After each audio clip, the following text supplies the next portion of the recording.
ஹே குழந்தைகளே, இன்று நாம ஒரு ரொம்ப இன்ட்ரெஸ்டிங் ஸ்டோரி பார்க்க போறோம். கிங் தைரியசாலி ராஜா பேசும் வேதாளம். ரெடியா இருக்கீங்களா? ஒரு காலத்தில் விக்ரமாதித்யன் என்ற ஒரு நீதிமான் தைரியசாலி ராஜா இருந்தார். அவர் எப்போதும் உண்மையையும் நீதியையும் காப்பாற்றுவார். ஒரு நாள் ஒரு சாமியார் அவரிடம் வந்து, ராஜா, நீ அந்த ஆழமான காட்டுக்குள் சென்று ஒரு வேதாளத்தை பிடித்து கொண்டு வர வேண்டும் என்று கேட்டார்.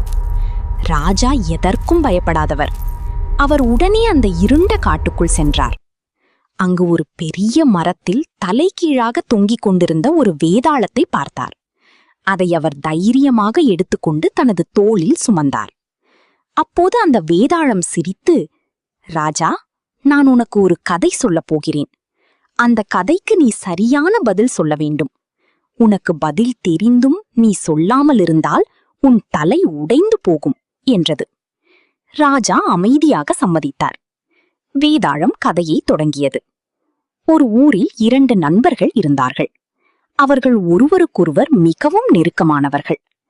ஒரு நாள் அந்த நண்பர்களில் ஒருவன் ஒரு பெரிய குற்றத்தில் சிக்கிக் கொண்டான்.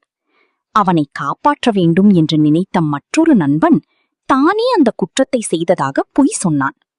அவனை உடனே பிடித்து சிறையில் அடைத்தார்கள். ஆனால் உண்மையான குற்றவாளி வெளியிலேயே சுதந்திரமாக இருந்தான். கதை முடிந்ததும் வேதாளம் ராஜாவிடம் கேட்டது, ராஜா, அந்த நண்பன் செய்தது சரியா? அவன் நல்லவனா அல்லது கெட்டவனா? அப்போது விக்ரமாதித்யன் பதில் சொன்னார், அவன் மனசு நல்லது. அவன் நண்பனை காப்பாற்ற நினைத்தான். ஆனால் அவன் செய்தது தவறு. ஏனெனில் உண்மையை மறைப்பது எப்போதும் தவறு. உடனே வேதாளம் சிரித்து, ராஜா, நீ பேசிவிட்டாய். இப்போது நான் மீண்டும் என் இடத்திற்கு போகிறேன் என்று சொல்லி பறந்து போனது. ஆனால் விக்ரமாதித்யன் தன் வாக்கை காப்பாற்ற வேண்டும் என்று மீண்டும் அந்த வேதாளத்தை பிடிக்கச் சென்றார்.